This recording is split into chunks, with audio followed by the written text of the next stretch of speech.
Quando nós falamos também de geração, que foi um termo que nós tratamos, nós vamos ver que ela é desenvolvida cronologicamente dentro do contexto do Antigo Testamento. Ela começa lá em Adão, né? A Toledot Adam, ou seja, as gerações provenientes a partir de Adão. E aí vem todo o desenvolvimento da linhagem que veio a partir de Adão e até chegar a Abraão, quando justamente Abraão que vai entrar na linhagem ou na descendência, lá nos escritos de Mateus, quando está tratando da descendência ou da genealogia de Jesus, inicia como Abraão, né? Jesus, filho de Davi e filho de Abraão. Aí vem aquela descendência a partir de Abraão, que vai passar por 3 gerações, de 14 cada geração, dando um número de 42, indo de Abraão a Davi, de Davi até Jeconias, e de Jeconias, já no cativeiro, até a Jacó, que vai ser pai depois de José, né? Então são essas as gerações que tratam-se, se desenvolvem no contexto genealógico de descendências que nós estudamos nas lições que nós estivemos tratando nesse trimestre. Outra questão importante quando nós tratamos desse assunto é saber o que Deus está trabalhando ou trazendo no contexto dessa lição para nós sobre geração, né? Deus no Gênesis inicia a apresentar as primeiras gerações, aonde surgiu a árvore genealógica, onde surgiu o nosso contexto de vivência a partir de Israel, que foi a primeira raça, o primeiro povo que veio a existir, nas primeiras gerações, né? Um sinal, quando também nós falamos de geração, nós estamos falando de um sinal de quê? De sobrevivência de um povo, de uma raça, de uma nação, né? E ela era utilizada no contexto do Antigo Testamento para indicar como que estava ocorrendo o desenvolvimento, crescimento físico, geográfico e espiritual de um povo, né? Que ocorria justamente através da geração.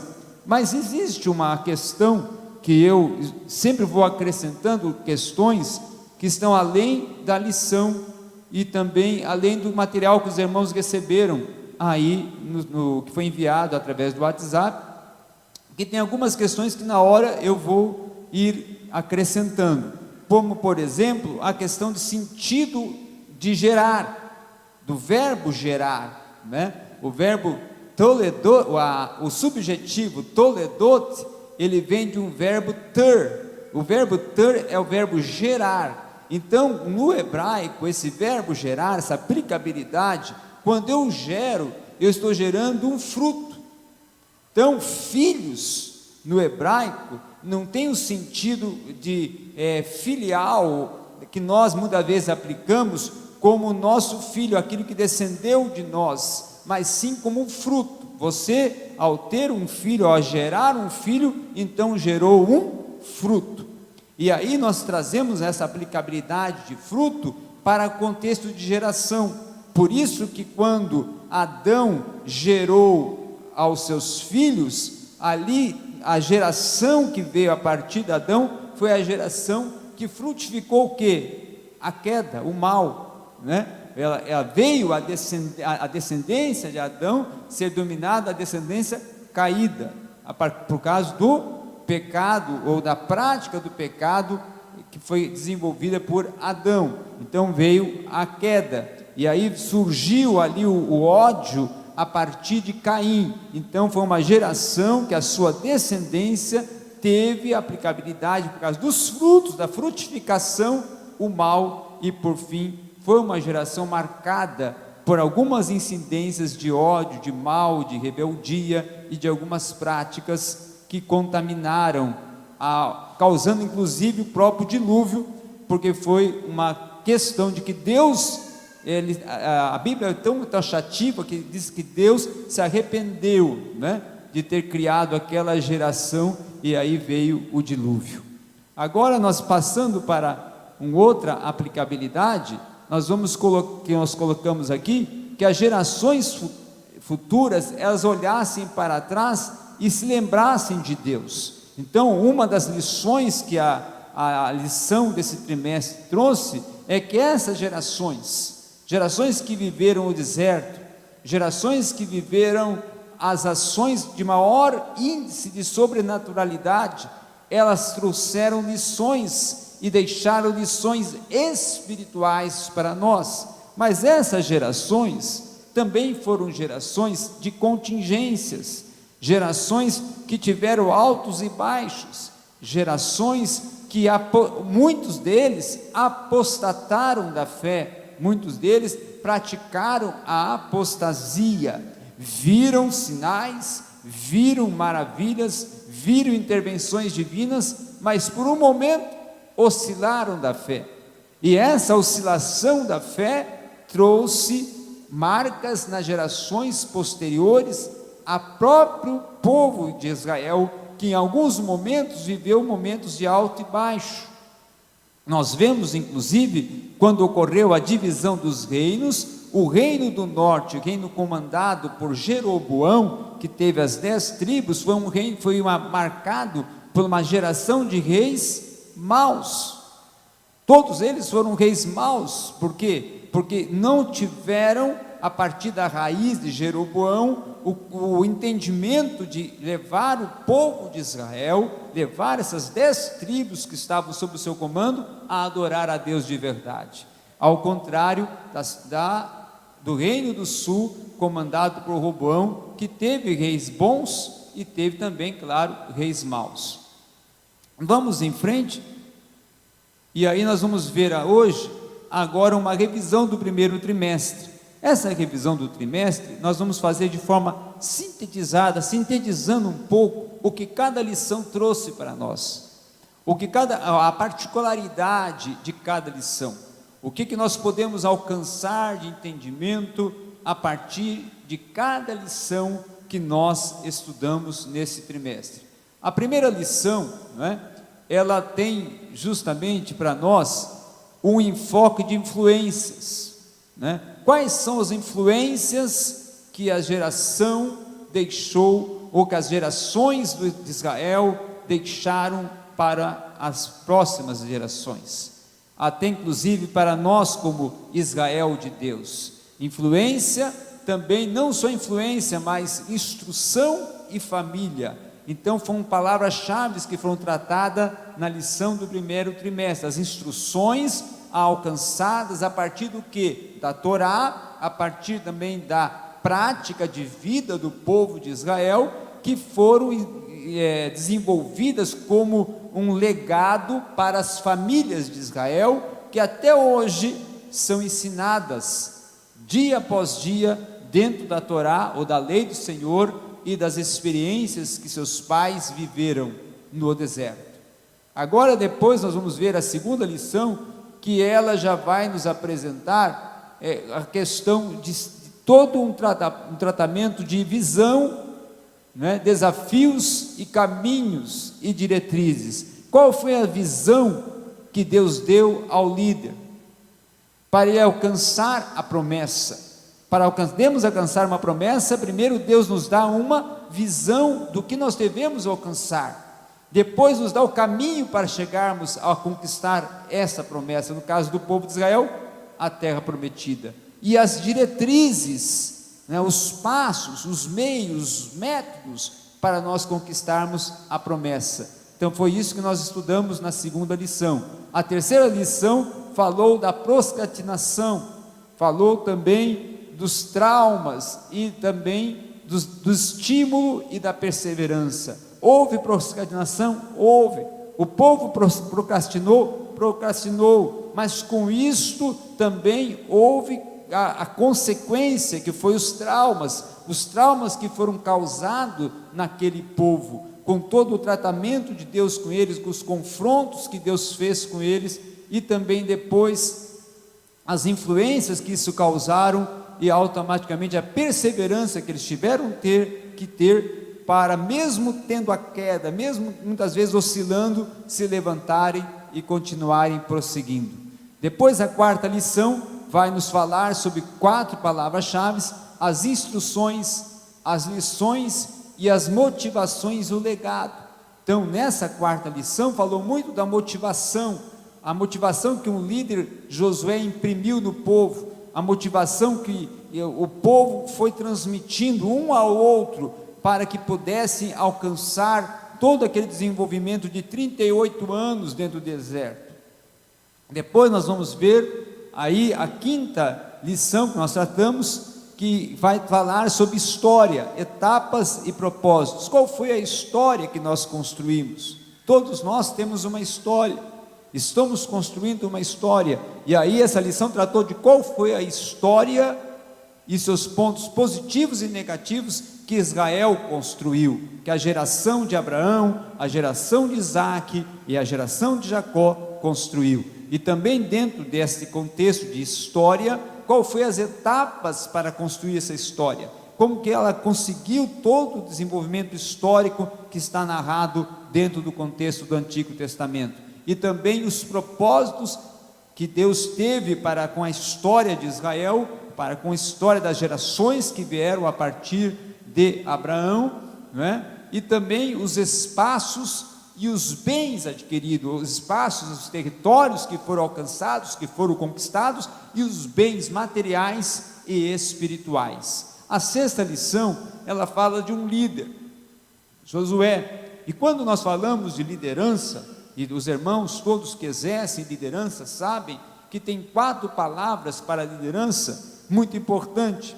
Liderança não está somente no sentido de comando, de supervisionar, de estar à frente, de ter a responsabilidade de comandar, mas também tem 3 questões muito importantes que um líder tem que desenvolver para com o liderado, e Josué fez isso. Motivação, o líder tem a responsabilidade de motivar o seu liderado, o líder também tem a responsabilidade de descobrir os potenciais do seu liderado, e o líder também tem a responsabilidade de vir a não só descobrir os potenciais, mas como também estipular resultados para que esse liderado possa alcançar as metas e objetivos para o seu próprio desenvolvimento perante a liderança que ele está sendo trabalhado. A sétima lição, ela já é uma lição que nos tratou sobre a santificação. Santificação vem de um termo grego, hagios, que quer dizer separado. Então, a partir do momento que eu estou no processo da santificação, estou me separando para Deus. Então, essa lição falou que a geração que estaria entrando em Canaã, uma das diretrizes para entrar em Canaã era o quê? Separar-se para Deus, se manter incontaminado para alcançar a promessa. Para alcançar uma promessa espiritual, é preciso exercer e praticar uma vida de separação para Deus, para que a promessa seja cumprida. Então, foi apresentado nessa lição a questão das conquistas, maravilhas que Israel viu acontecer. Por quê? Porque santificou. Moisés e Josué viram isso, e Josué falou para Israel o quê? Santificai-vos, que amanhã vereis o que Deus fará em nosso meio. Então era uma prerrogativa a santificação para Israel.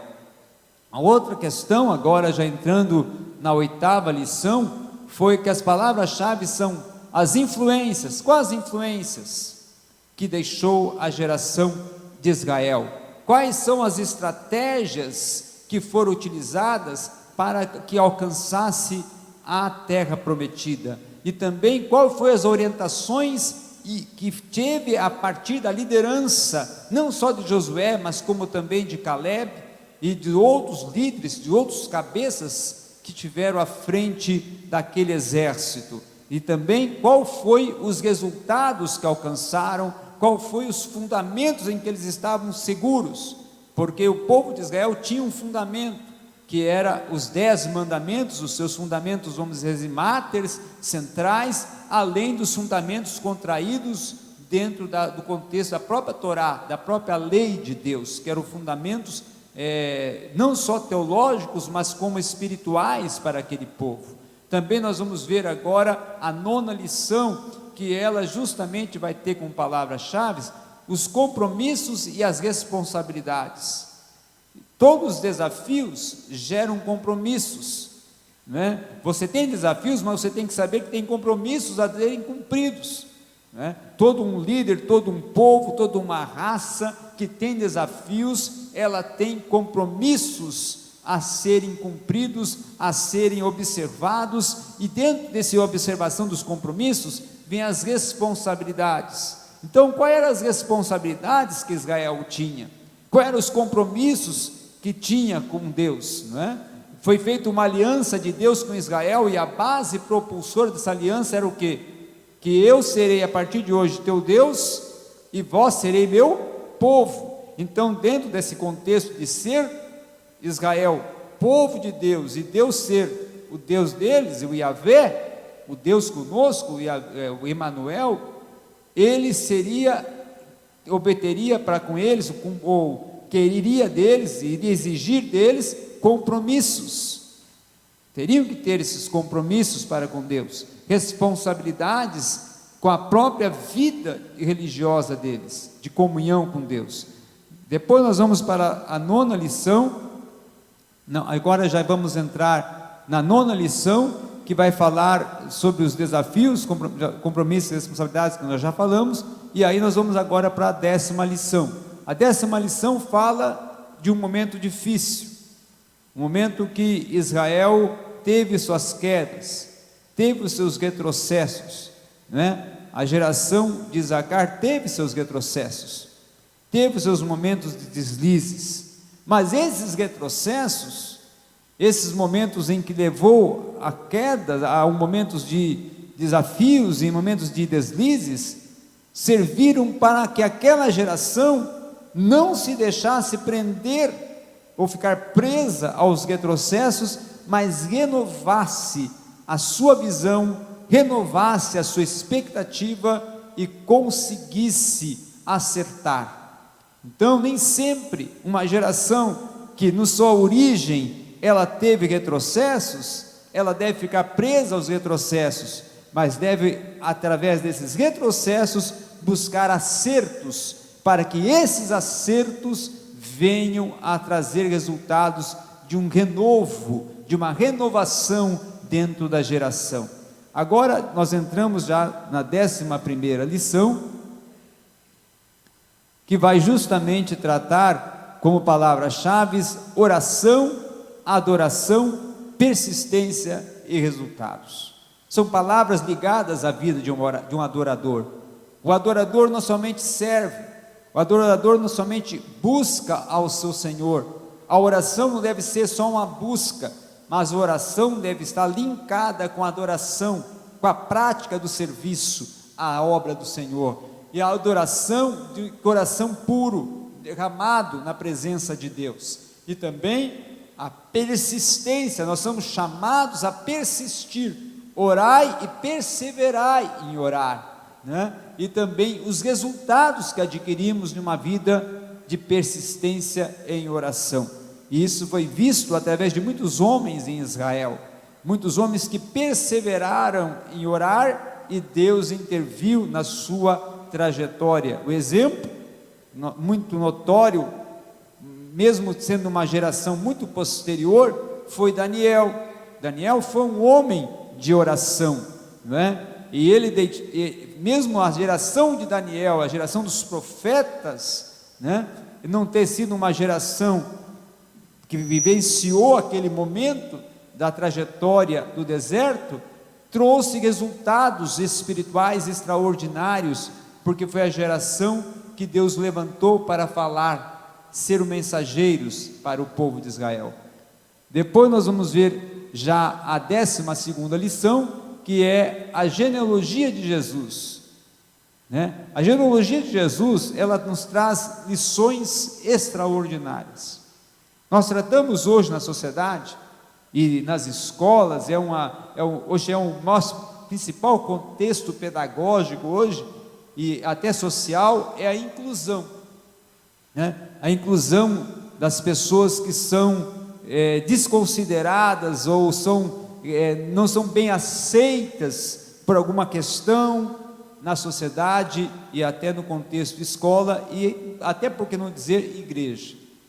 E Jesus nos dá uma grande lição, Deus nos dá uma grande lição através da genealogia de Cristo, porque ali na genealogia de Cristo está relatando e retratando pessoas que, se no contexto, vamos dizer assim, geral, muitos colocariam como ele não poderia estar ali, não é? O caso de Tamar, uma mulher que tinha as seus altos e baixos, na sua vida era uma vida decaída, mas ela teve uma prática de desenvolver uma ação para com os espias, que trouxe um grande resultado para a vida dela, e ela e a sua casa foram salvas, e incluídos foram dentro da genealogia, né? O que falar de Betseba? Mas Deus, pela sua misericórdia, pela sua graça, inclui Betseba. O que falar de Tamar? O incesto, mas Deus, pela sua misericórdia, inclui Tamar. O que falar do próprio Judá?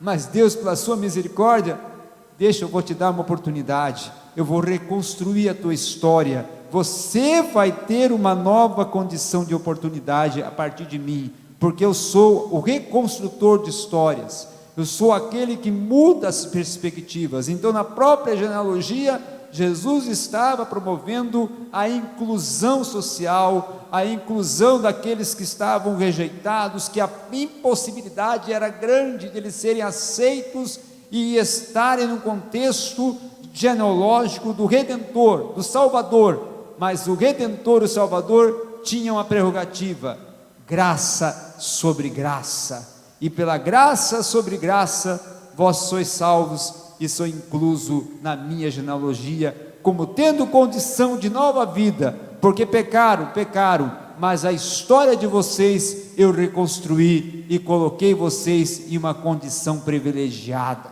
Foi essa lição que nós podemos extrair da genealogia de Jesus Cristo. E aí nós chegamos agora na lição de hoje.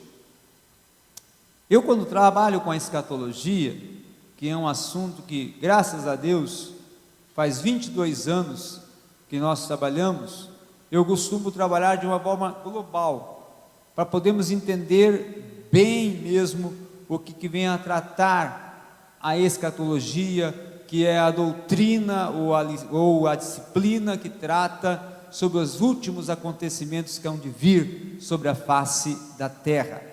Então, existem dois termos na lição de hoje, que é o termo último, que é o termo preponderante para a escatologia, que está relacionado ao termo grego eschatos.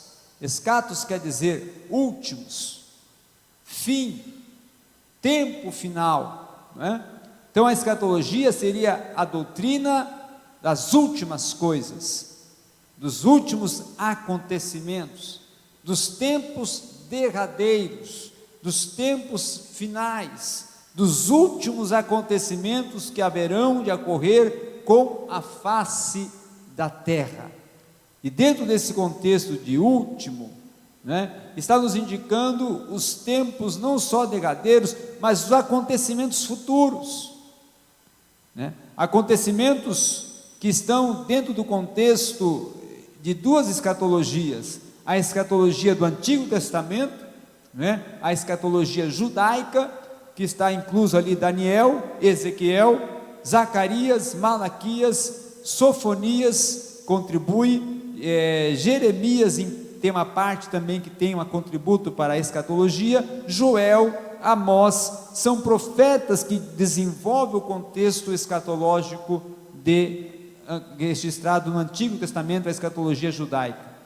Depois nós temos a escatologia propriamente dita do Novo Testamento, com as palavras de Jesus em Mateus, em Lucas, Marcos, depois desenvolvida doutrinariamente ou dogmaticamente pelo apóstolo Paulo em Tessalonicenses, Filipenses, e também em 1 Coríntios e 2 Coríntios. Também nós temos o contributo essencial, do Apocalipse, que é então a revelação que foi dada por Deus em Patmos a João, e João então desenvolve, lá em Patmos, ele recebe e desenvolve toda a revelação dos tempos derradeiros, finais, e aí surge o livro mais discutido, que é o Apocalipse. Só que o Apocalipse, você não estuda ele sozinho. O Apocalipse, muitas pessoas pensam, eu estudo escatologia estudando Apocalipse? Não. Nem tem como você interpretar o Apocalipse pelo Apocalipse.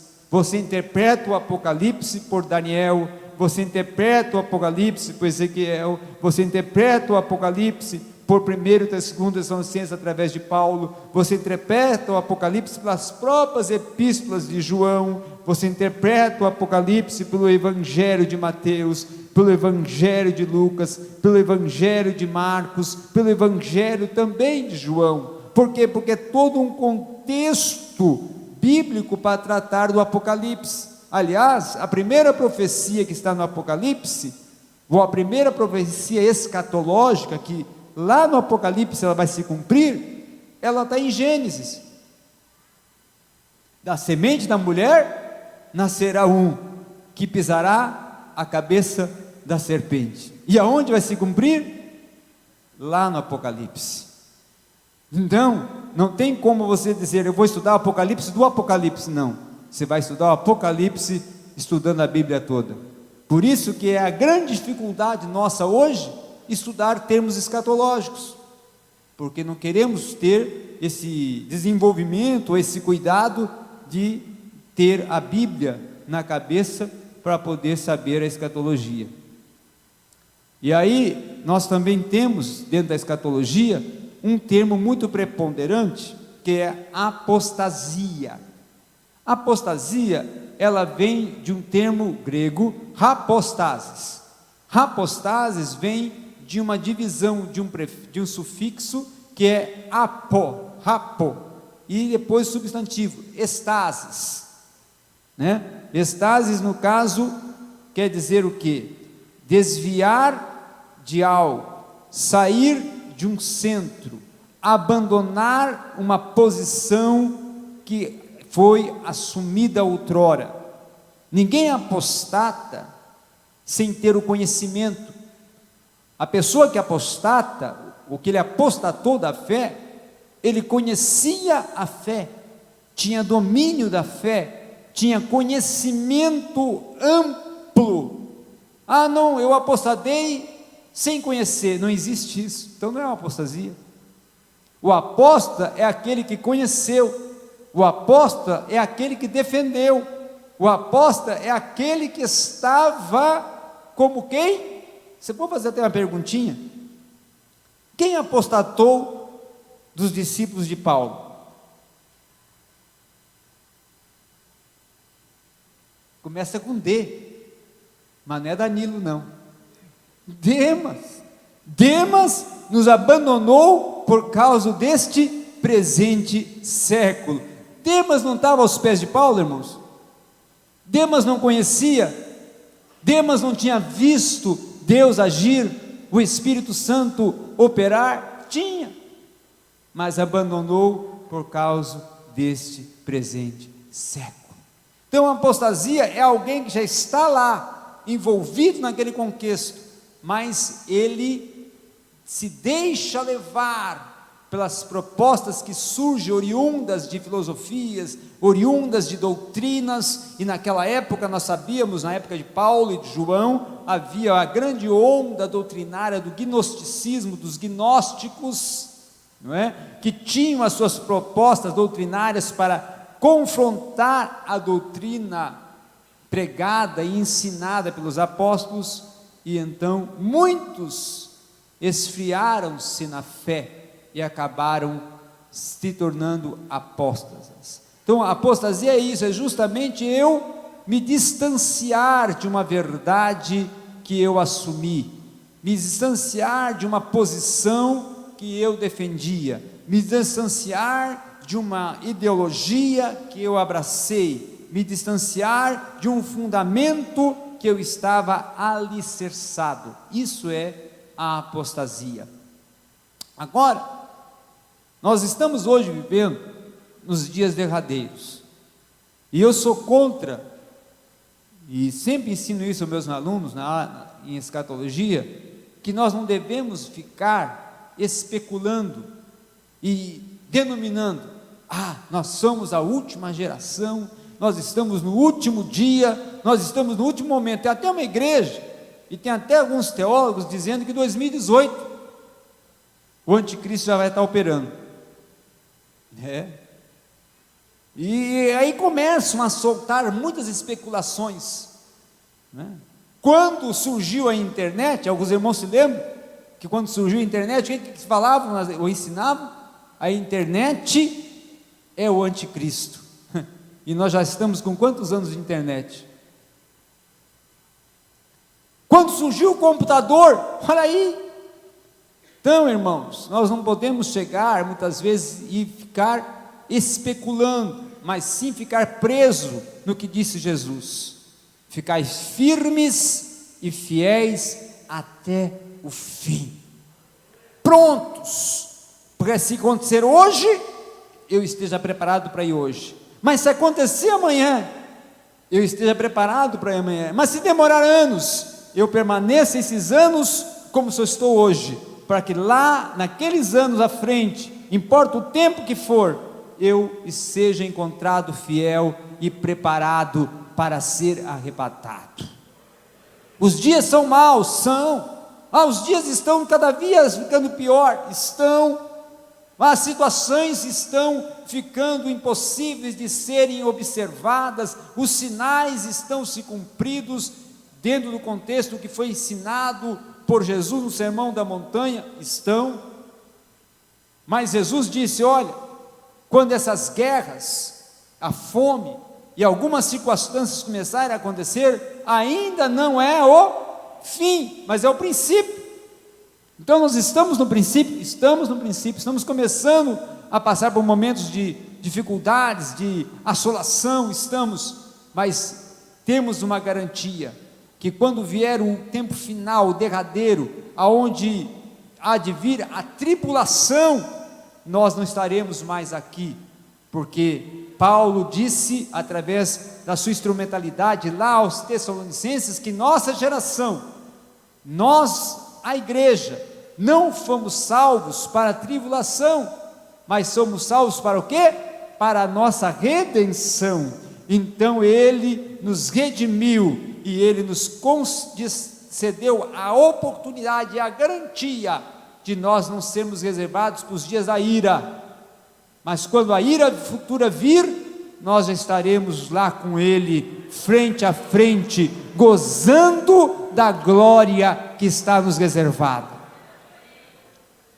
E aí, nós perguntamos assim: nesses dias finais, nesses dias derradeiros, por que está acontecendo algumas questões que estão causando um pane na sociedade?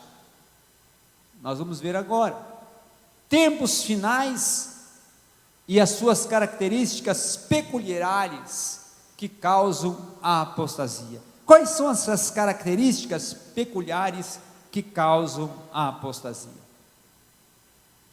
Se tiver algum filósofo, ou alguns filósofos aqui, não fiquem bravos. Eu não vou dizer que esse termo, ou que essa era da história, ela é a causa disso tudo, mas ela tem uma grande influência, amém?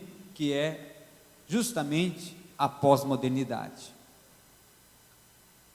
Nós estamos vivendo a pós-modernidade, mas a pós-modernidade, ela não começou hoje, ela foi nascida na década de 60, e foi projetada a partir da década de 55, dos anos de 1955, quando um historiador, Arnold Toby, ele denominou essa situação que estava ocorrendo de mudança na sociedade, de pensamentos, de quebras de paradigmas de pós-modernidade. E aí muitos historiadores e filósofos, sociólogos, pensadores, ficaram pensando, mas como nós podemos definir a pós-modernidade? O que vem a ser a pós-modernidade? E aí surgiu um homem, muito estudado nas faculdades, um francês, um sociólogo francês, que ele definiu muito, sintetizadamente, mas muito estruturadamente também, essa questão da pós-modernidade, que foi Jean-François Lyotard.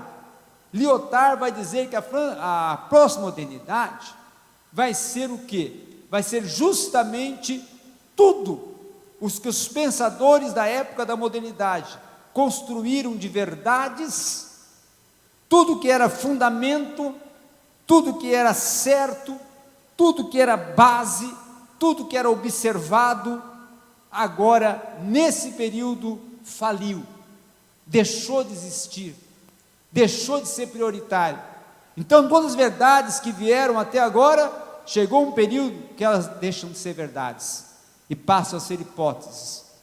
Todos os fundamentos que foram construídos pelos nossos pais, pelas nossas gerações anteriores, agora na pós-modernidade, são apenas propostas, ideias, mas não são fundamentos.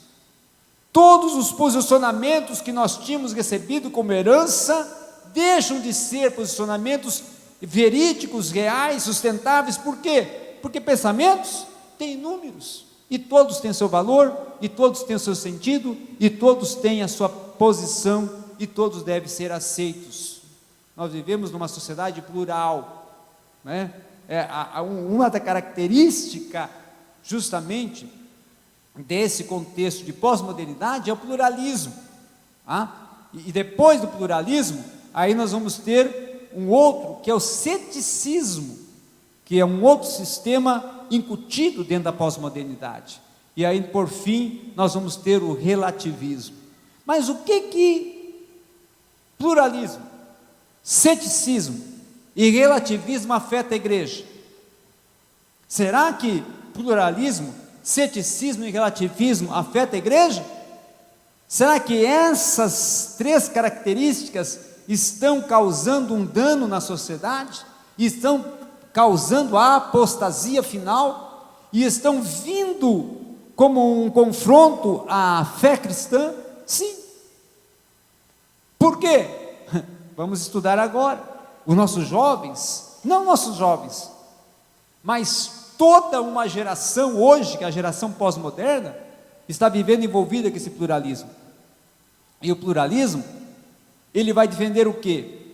Ele vai defender que tudo é algo plural, ou seja, todos os fundamentos, todas as ideias, todas as bases teológicas, ou todas as bases filosóficas, ou todas as bases sociológicas, seja qual for as ideias ou as propostas, elas são coexistentes, passam a existir a partir de algo, e se tornam diferentes, e são posições a serem aceitas. Ou seja, eu tenho uma ideia, proponho ela, o pastor Jorge tem uma ideia, propõe ela, o pastor Samuel tem uma ideia, propõe ela, o pastor Itamar tem uma ideia, propõe ela, e aí o pastor Eliseu tem uma ideia, propõe ela, e todas essas ideias são aceitas, e todas elas têm o mesmo valor, e todas elas têm o mesmo sentido, e todas elas, independente se ser boa ou ruim, devem ser seguidas. Então nós vivemos no mundo de uma sociedade platonista, né? O mundo das ideias, o confronto de ideias, e esse confronto de ideias afeta a igreja. Por quê? Porque surge o que surgiu na época do apóstolo Paulo, as vãs filosofias, as muitas teologias, as muitas doutrinas.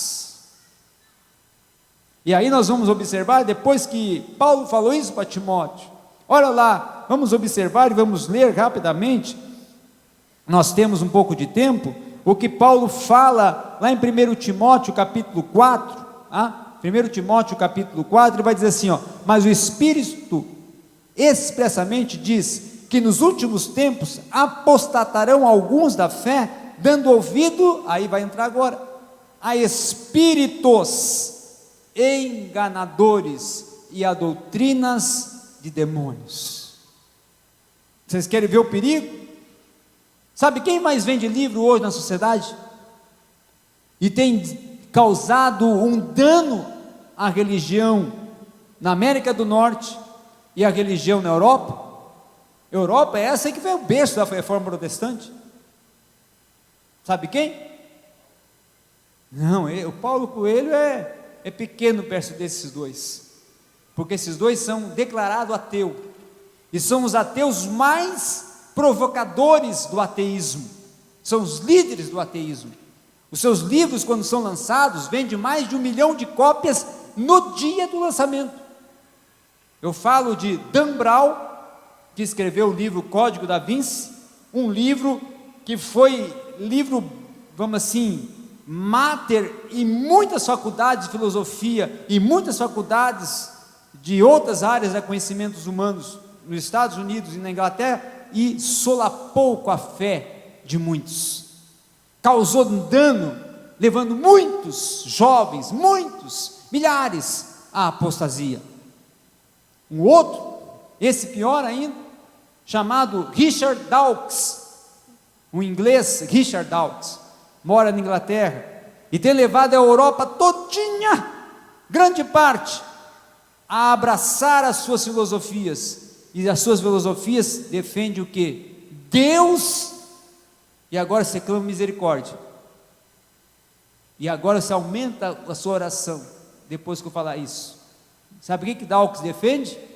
Sabe o que Dawkins defende? Começa a apresentar Dawkins agora a Deus em oração. Quem sabe nenhuma igreja até hoje fez isso, mas nós vamos fazer isso hoje de manhã cedo. Richard Dawkins defende: Deus é um delírio.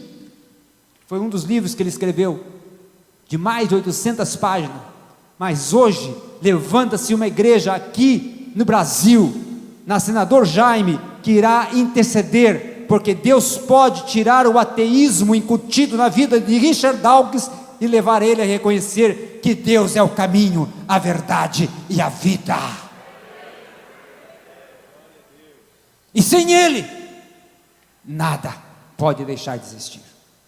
Nós vamos também ver que, e já vou concluindo, já estão vendo que meu tempo está findando, que dentro dessa questão tem o ceticismo, que é a doutrina que vai causar o fim da fé, que a pessoa deixa de descrer, de acreditar, torna-se uma pessoa descrente, porque todas as verdades que ele defendia, elas deixaram de existir. Então ele não tem mais razão de por que ter fé, não tem mais razão de por que acreditar. E aí vem o relativismo, esse é muito perigoso.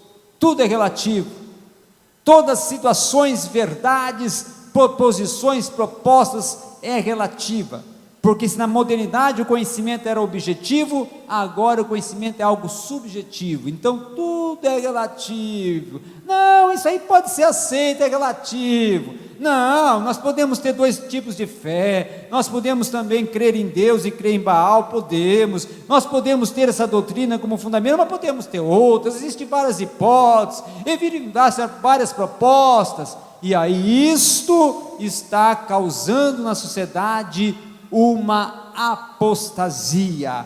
Mas aí eu concluo com essa palavra aqui agora: a igreja e a nossa geração é chamada a ser resplandecência de Cristo, resplandecer Cristo nesta terra. Nós somos chamados a não nos distanciarmos, a nos afastarmos da doutrina, mas permanecemos fiéis à doutrina que recebemos de nossos pais e que estão contidas na Bíblia Sagrada, porque só elas serão o fundamento, só elas serão as bases propulsoras que nos manterão solidificados em meio a uma geração descrente, em meio a uma geração que está envolvida com o ceticismo, envolvida com o relativismo, envolvida com todo o pluralismo. Existe uma geração que está envolvida, presa, fixa nas doutrinas da fé cristã, que defende a palavra de Deus e que está se preparando para resplandecer e ser luz e sal da terra, e está se mantendo fiel, intacta, vencendo o mal, vencendo as filosofias que estão querendo solapar todo o sustento da teologia, e está se preparando para o último momento, que será o soar da trombeta. E quando a trombeta soar, essa geração poderá ter o maior gozo que as outras gerações não tiveram, que é ir ao encontro do Senhor nos ares e contemplar a Ele, e ter o nosso corpo transformado em um corpo de glória, e estar com Ele eternamente. Fiquemos em pés e vamos adorar a Deus nesse momento. Vamos agradecer. Estamos em tempos de apostasia, mas nós somos a igreja do Senhor, que tem a responsabilidade de defender a presença dEle e implantar Cristo em nossas vidas e na vida de toda a sociedade. Vamos orar. Bondoso e eterno Pai, nós estamos vivendo, Senhor, um momento, quem sabe, da geração derradeira, a última geração, mas em meio, Senhor, aos tempos finais, que são tempos trabalhosos, tempos difíceis, como falou o apóstolo Paulo, tempos, Senhor, que estão causando apostasia, tempos, Senhor, que estão causando o relativismo, o pluralismo, o ceticismo. Existe uma geração que não se prostrou, existe uma geração que não se absorveu a esse pluralismo, existe uma geração que se mantém contaminada, existe uma geração que está buscando um verdadeiro avivamento para continuar resplandecendo, para continuar sendo luz, para continuar sendo sal e para continuar sendo base propulsora do verdadeiro cristianismo, que nós te pedimos que nós venhamos ser em todo o tempo, para que a tua presença esteja conosco e nós possamos ser a igreja, a geração que vai ouvir o toque da última trombeta e ir ao teu encontro nos ares para contigo morar eternamente. É a isso que nós te pedimos, louvando e exaltando o teu nome por esse trimestre que muito aprendemos com a tua palavra. Amém. Eu agradeço a oportunidade.